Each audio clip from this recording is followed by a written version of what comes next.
Jsme na stánku společnosti Cunhammer a já jsem zde potkala Tomáše Kopu, zástupce společnosti Cunhammer pro Českou republiku. Dobrý den. Rád bych vám představil novinky Cunhammeru pro letošní rok nebo pro rok 2025. Tou hlavní novinkou je nový systém řízení, nucené řízení náprav.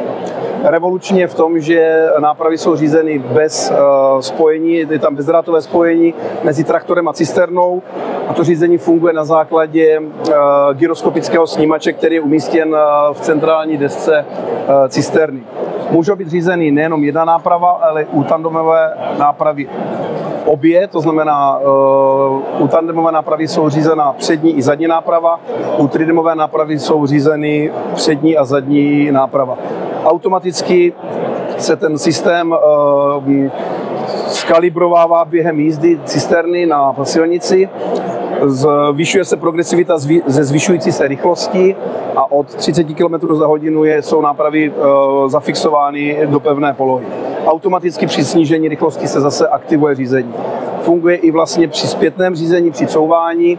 Ten systém je bezobslužný a je vysoce citlivý v porovnání s klasickým nuceným řízením ovládaným hydraulicky.